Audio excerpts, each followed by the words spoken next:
Welcome to my YouTube channel. This is one of One Mini DIY.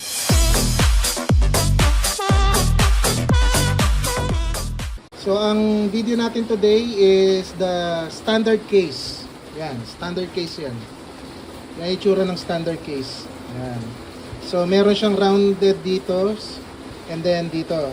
Para pag ginamit nyo, hindi nakakirita yung corner kasi rounded siya. Sarap siya sa palm.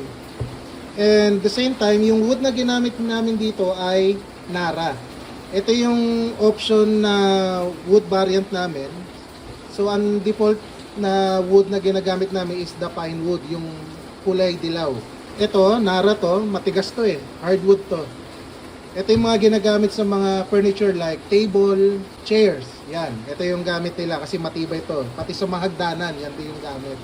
And also, yung kulay niya, in-stain namin sa brown para mas mukhang premium siya. Ayan ganda. Ganda.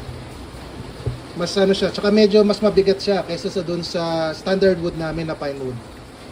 Okay, so itong case na to, gamit dito ay JMD buttons. Ito yung standard buttons namin na kulay neon. So neon green yan. Ito yung mga side buttons niya. Lahat ng option meron dito, L3, R3, touchpad, PS, select start, tapos meron ding LED indicator, yung power indicator niya, and then type C. And then, yung likod niya, wood lang. Ito yung default na wood cover namin. Wood na bottom cover. Ito, wood.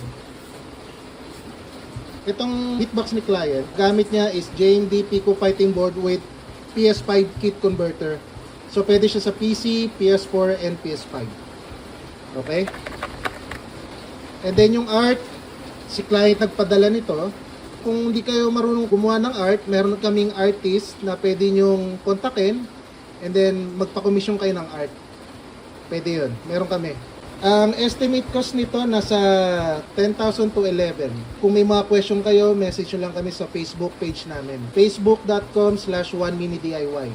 And kung may mga kailangan kayong parts sa Fire Stick nyo, meron kaming Lazada store, JMD Custom Arcade. So please like, share, and subscribe to my channel. God bless and rock on!